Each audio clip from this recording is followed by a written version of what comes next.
Speak with me এই সিরিজে আমরা করছি রেগুলার প্র্যাকটিস। প্র্যাকটিসে কি থাকছে? প্র্যাকটিসে থাকছে ট্রান্সলেশন। বাংলা যে শব্দগুলো বা বাক্যগুলো তোমরা রেগুলার ডেতে শোনো বা নিজেরা ভাবো, সেটা কিভাবে ইংরেজিতে ট্রান্সলেট করবে সেটা শিখছি। সাথে অনেক নতুন ওয়ার্ডস জানতে পারছি, মানে আমাদের ভোকাবুলারি স্ট্রং হচ্ছে এবং শিখছি তাদের সঠিক প্রোনাউন্সিয়েশন। যারা আমার ভিডিও প্রথম দেখছো, একটু সাবস্ক্রাইব করে নিও চ্যানেলটা, বেল আইকনটা ক্লিক করে সঙ্গে থেকো। আর ভিডিও ভালো লাগলে কি করতে হবে জানো তো? একটা লাইক করতে হবে, কমেন্টে সেটা জানিও কেমন লাগছে, আর শেয়ার করতে ভুলো না। শুরু করি চলো আজকের ভিডিও। প্রথম সেন্টেন্সটা রয়েছে, আমার ওখানে যাওয়ার কথা ছিল। আমরা বলি না ওখানে আমার যাওয়ার কথা ছিল, আমার ওষুধটা খাওয়ার ছিল, আমার আজকে বসার ছিল, আমার কাল অফিসে যাওয়ার ছিল। এই কিছু কথা ছিল বা কিছু আছে, সেইটা আমরা কিভাবে বুঝবো বা কিভাবে আমরা ট্রান্সলেট করব? আমরা একটা স্ট্রাকচার ইউজ করব, সেটা হচ্ছে supposed to. I was supposed to go there. Be verb, তার সাথে সাপোজড টু প্লাস V1। ছিল আছে বলে আমরা ওয়াজ ইউজ করেছি। যদি বলতাম আমার ওখানে যাওয়ার কথা আছে, I am supposed to go there. I am supposed to go there. যেহেতু বলছি পাস্ট টেন্সের কথা, আমার ওখানে যাওয়ার কথা ছিল, তাই I was supposed to go there। এখানে আমরা V1 ইউজ করছি, তাহলে be verb plus suppose two plus V1, এটা আমাদের স্ট্রাকচার। পাশে লিখে নাও, আমি একবার এখানে লিখে দিচ্ছি। বি ভার্ব মানে হচ্ছে am, is, are, was, were plus supposed to plus V1। ধরো বললাম আমার ওখানে খাওয়ার কথা ছিল। আচ্ছা, প্রথমে সাবজেক্ট, বা তোমার ওখানে খাওয়ার কথা ছিল। ইউ আর, সরি আর তো হবে না, খাওয়ার কথা ছিল বললাম। ইউ ওয়্যার সাপোজড টু ইট দেয়ার, বাকিটা যা থাকবে। আমার গান গাওয়ার কথা ছিল। I was supposed to sing. তোমার নাচের কথা আছে, ঠিক করে বোঝো, তোমার নাচের কথা আছে। You are supposed to dance. বুঝতে পারছো স্ট্রাকচারটা কিভাবে কাজ করছে? কথা আছে, যাওয়ার কথা আছে, খাওয়ার কথা আছে, বলার কথা আছে, আর ছিল। ছিল হলে পাস্ট টেন্স, আছে present tense. am, is, are use করব সাবজেক্ট অনুযায়ী, আর ছিলর ক্ষেত্রে was, were ইউজ করব। এটুকুনি ক্লিয়ার? এটা যদি ক্লিয়ার থাকে লেখো ক্লিয়ার, কমেন্টে লেখো ক্লিয়ার। আমরা পরের সেন্টেন্সে চলে যাব। পরের সেন্টেন্স বলছে, তুমি কি তার খোঁজ খবর জানো? মানে সে কি করছে না করছে, রিসেন্ট খোঁজ খবর জানো? এই খোঁজ খবরের একটা খুব সুন্দর ইংরেজি ওয়ার্ড আছে, চলো দেখি। Do you know his whereabouts? এই whereabouts একটা সিঙ্গেল ওয়ার্ড। whereabouts মানে একটা সিঙ্গেল ওয়ার্ড। whereabout মানে কোথায় কি করছে, খোঁজ খবর। whereabouts একটা সিঙ্গেল ওয়ার্ড, দুটো ওয়ার্ড whereabouts একসাথে। Do you know his whereabouts, এটার মানে হচ্ছে তুমি কি তার খোঁজ খবর জানো? আমার সাথে বলো, do you know his whereabouts। এটা লিখে রাখো খোঁজ খবর। গতিবিধি, খোঁজ খবর হতে পারে, গতিবিধি হতে পারে, যে তো কোথায় যাচ্ছে, কি করছে, কি ব্যাপার জানো? Do you know his whereabouts, do you know his whereabouts, whereabouts। ঠিক। পরেরটা, এই ল্যাপটপটার দাম কত? আমরা দোকানে গিয়ে জিজ্ঞেস করি, ধরো কিছু দেখছো, এই ল্যাপটপটার দাম কত, বা এই ফোনটার দাম কত, যাই কিছু হোক, কিভাবে জিজ্ঞেস করব? এক হতে পারে, what is the cost of this laptop, এটা একটা। what is the cost of this laptop, এটা একটা। আর একটা হতে পারে, how much is this laptop for? how much is this laptop for, এটার কত দাম। অথবা what is the cost of this laptop, এই দুটোই তোমরা কিন্তু ইউজ করতে পারো, দুটো আলাদা আলাদা WH ওয়ার্ড দিয়ে আমরা ইউজ করেছি। একটা হচ্ছে what is the cost of the laptop, ল্যাপটপের জায়গায় ফোন হোক, ওয়াশিং মেশিন হোক, এসি হোক, whatever thing is that, what is the cost of this AC, what is the cost of this washing machine. আর একটা জিজ্ঞেস করতে পারো হাউ মাচ দিয়ে, how much is this laptop for, how much is this geyser for, how much is this AC for, how much দিয়ে এবং what দিয়ে। এইটুকুনি কি ক্লিয়ার? এই দুটো পার্ট ক্লিয়ার? এই মুহূর্তে ভিডিও পজ করো, লেখো ক্লিয়ার। ঠিক। এই ফোনটার দামে কোনো ছাড় আছে? মানে আমরা তো ডিসকাউন্ট খুঁজি, সেল খুঁজি, ডিসকাউন্ট খুঁজি, একটু যদি কম হয় তাহলে আমি জিজ্ঞেস করব কিভাবে, is there any discount on this phone, is there any discount on this phone, is there any discount on this phone? ফোনের বদলে ল্যাপটপ যদি হয়, is there any discount on this laptop, is there any discount on this laptop? বুঝতে পারছো? তাহলে laptop বা ফোনে যখন আমি ডিসকাউন্ট বা ছাড়ের প্রশ্ন করব, আমি ঠিক এইভাবে প্রশ্ন করব। পরেরটা, তোমার দিনে 3 লিটার জল পান করা উচিত। উচিত মানে আমি এখানে কোন মডেল ইউজ করব? Should. You should have 3 liters of water a day. You should have 3 liters of water a day. তোমার দিনে 3 লিটার জল পান করা উচিত। বলো আমার সাথে, you should have 3 liters of water a day. have এর জায়গায় তোমরা ড্রিঙ্কও ইউজ করতে পারো, কিন্তু ড্রিঙ্ক খুব বেসিক, হ্যাভ হচ্ছে অ্যাডভান্সড ইউজ। বারবার আমি আমার ভিডিওতে বলি, কোনো কিছু খাওয়া পান করার ক্ষেত্রে ইট ড্রিঙ্ক আলাদা আলাদা করে না বলে হ্যাভ বলা is a very advanced use, modern use. তাহলে you should drink 3 litres of water a day, অথবা you should have 3 litres of water a day. বোঝা গেছে? লিখে নিয়েছো? পরেরটা, তোমার অনুভূতি বা আবেগ নিয়ন্ত্রণ করো। তোমার অনুভূতি বা আবেগ নিয়ন্ত্রণ করো। কন্ট্রোল your feelings বা emotion. Control your feelings or emotions। Control, আচ্ছা, control your emotions or feelings। বলো আমার সাথে, কন্ট্রোল your emotions, অথবা কন্ট্রোল your feelings। ঠিক। পরেরটা, তিনি এতটাই অসুস্থ যে বিছানা থেকে উঠতে পারেন না। তিনি এতটাই অসুস্থ যে বিছানা থেকে উঠতে পারেন না। স্ট্রাকচারটা দেখো, he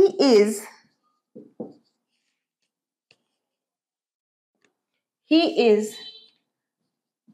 so ill that he cannot get out of the bed. He is so ill, so that এইটা একটা স্ট্রাকচার আমাদের জানতে হবে। তিনি এতটাই ব্যস্ত যে আসতে পারছেন না। He is so busy that he cannot come। আর এর সাথে cannot থাকে।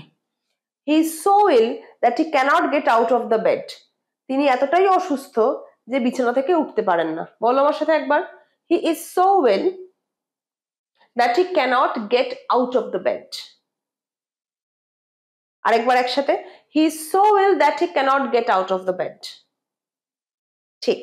পরেরটা, তোমার সময়ের মূল্য বোঝা উচিত। আমাদের সবার বোঝা উচিত, তোমার সময়ের মূল্য বোঝা উচিত। You must understand the value অথবা importance of time। You must understand the value of time। You must understand the value of time. Value নয়, value. You must understand the importance of time. Value অথবা importance দুটোই একই বোঝায়। পরেরটা, বড়দের সাথে তর্ক করো না। বড়দের সাথে তর্ক করো না। Don't argue with the elders. Argument মানে তর্ক, verb হচ্ছে argue. Don't argue with the elders. বলো আরেকবার, don't argue with the elders. নাউনটা কি? argument. তর্ক হচ্ছে argument, তর্ক করা যখন verb হচ্ছে তখন হচ্ছে argue. Don't argue with the elders. Right. তুমি তো জানোই না ওর নাম কি। জানোই না, জোর দিয়ে বলছি। You don't even know his name. আমি যদি বলতাম তুমি তো জানো না ওর নাম কি, you don't know his name, আমি যখন জানোই না বলছি, এমনকি তুমি তো এটাও জানো না ওর নাম কি, you don't even know his name. You don't even know his name. বলো আমার সাথে, you don't even know his name. তুমি তো জানোই না ওর নাম কি, you don't even know his name. আপনি কি একটু তাড়াতাড়ি আসতে পারবেন? রিকোয়েস্ট করছো। Could you come a bit early? আপনি কি একটু তাড়াতাড়ি আসতে পারবেন? Could you come a bit early? Could হচ্ছে polite request. Could you come a bit early? বলো আমার সাথে, Could you come a bit early? Exactly. তিনি হয়তো অসুস্থ ছিলেন। তুমি গেস করছো, তিনি হয়তো অসুস্থ ছিলেন। যখনই আমরা গেস ওয়ার্ক করব, she might অথবা may be ill বা unwell. She might be unwell অথবা she may be unwell. যদি বেশ তুমি শিওর হও যে অসুস্থ ছিলেন, তাহলে মে, কম শিওর হলে মাইট। আমি বারবার বলেছি মে আর মাইটের ডিফারেন্স কি? সার্টেনটির ডিফারেন্স, নিশ্চয়তার পার্থক্য। বেশি নিশ্চিত হলে মে, কম নিশ্চিত হলে মাইট। ইল আর আনওয়েল দুটো কাছাকাছি শব্দ, যে কোনো একটা ইউজ করতে পারো। শি মাইট বি ইল অথবা she may be ill, she might be unwell অথবা শি মে বি আনওয়েল। আরেকবার চলো রিভাইজ করে নিই। She might be unwell, she may be unwell. Next, she might be ill, she may be ill. Great. আমার পুরো পরিবার আপনার কাছে ঋণী। ঋণী শব্দটা কি জানা আছে ইংলিশে কি বলে? My whole family, আমার পুরো পরিবার, my whole family is indebted to you. শব্দটা ভালো করে খেয়াল করো। DEBT মানে ঋণ, এটার উচ্চারণ ডেট, ডিটা সাইলেন্ট থাকে, ভালো করে বোঝো। DEBT হচ্ছে, এর মানে হচ্ছে ঋণ, উচ্চারণ ডেট। এটা যখন ভার্ব করব আমরা, কারোর কাছে ঋণী বোঝাবো, ইনডেটেড, এটার উচ্চারণ কি? Indebted. Indebted. My whole family is indebted to you. Note করে নাও ভালো করে উচ্চারণ সমেত। My whole family is indebted to you. বোঝা গেছে? ক্লিয়ার? এত অব্দি আশা করি ক্লিয়ার। যদি ভালো লাগে ভিডিওটা চটপট একটা লাইক করে নাও, কমেন্টে জানাও কেমন লাগছে, একটু পজ নিয়ে কমেন্টে জানিয়ে দাও ভিডিও কেমন লাগছে। আর কোনো কোয়েশ্চেন যদি থাকে, কোনো প্রশ্ন থাকে, কোনো কনফিউশন থাকে, সেটাও কমেন্টে জানাতে ভুলো না। পরেরটা দেখি চলো। এটা নিশ্চিত যে সেই চুরি করেছে, এটা নিশ্চিত যে সেই চুরি করেছে। It is sure that he has stolen. It is sure that he has stolen, এটা নিশ্চিত, ইট ইজ শিওর যে সেই চুরি করেছে, দ্যাট হি হ্যাজ স্টোলেন। বলো এখন আমার সাথে, এটা নিশ্চিত যে সেই চুরি করেছে। It is sure that he has stolen, it is sure that he has stolen. Great. পরেরটা, আমি একটা গাড়ি কিনতে চলেছি। এইটার খেয়াল করো, আমি একটা গাড়ি কিনিনি কিন্তু এখনো, কিনতে চলেছি মানে আমি ঠিক করে নিয়েছি, প্ল্যান করে নিয়েছি আমি কিনবো একটা। I am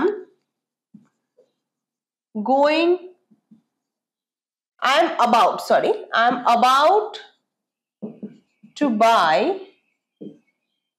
a car. I am about to buy a car. এই about to মানে কোনো কাজ প্ল্যান হয়ে গেছে, করতে যাওয়া, কোনো কাজ প্ল্যান করে ফেলেছো, এবার করবে।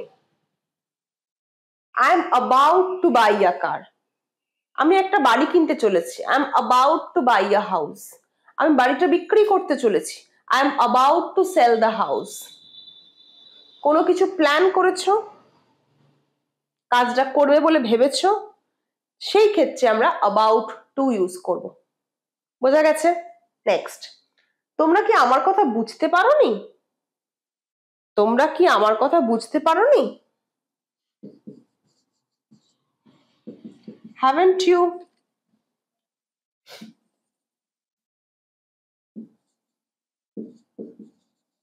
understood my words? Haven't you understood my words? তোমরা কি আমার কথা বুঝতে পারোনি? Haven't you understood my words? ঠিক। পরেরটা, তুমি হয়তো কখনোই সত্যটা জানতে পারবে না। সত্যিটা তুমি হয়তো কখনোই জানতে পারবে না।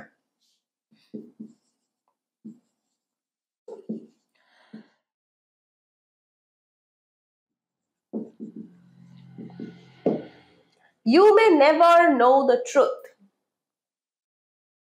হয়তো মানে একটা পসিবিলিটির কথা বলছে, সেই জন্য আমরা মে জিজ্ঞেস করেছি।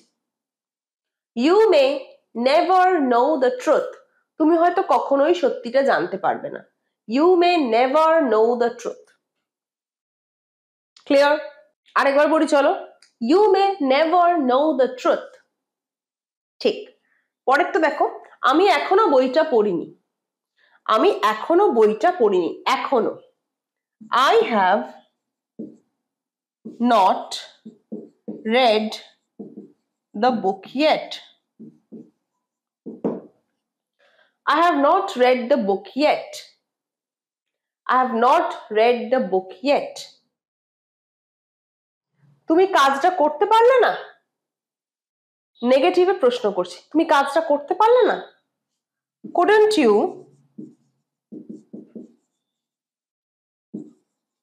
do the work? Couldn't you do the work? আরেকবার, couldn't you do the work? Exactly. আমরা দেখো বিভিন্ন ধরনের সেন্টেন্স প্র্যাকটিস করলাম যেগুলো আমরা রেগুলার ডেতে ইউজ করি বা শুনে থাকি বা আমরা ভাবি বলবো বলে। তাহলে এই ধরনের সেন্টেন্স গুলো একটা তোমরা শিখলে, এরপর চেষ্টা করো বারবার এই ধরনের সেন্টেন্স গুলোকে রিপিট করতে, এই ধরনের স্ট্রাকচার বা ট্রান্সলেশন ইউজ করে। কেমন লাগলো ভিডিও জানিও। অনেক নতুন ওয়ার্ড শেখালাম, সেগুলো প্র্যাকটিস করো, রোজ সেগুলোর উপর সেন্টেন্স ক্রিয়েট করো। ভালো লাগলে একটা লাইক, শেয়ার আর কমেন্ট করে জানাতে ভুলো না। দেখা হচ্ছে পরের ক্লাসে।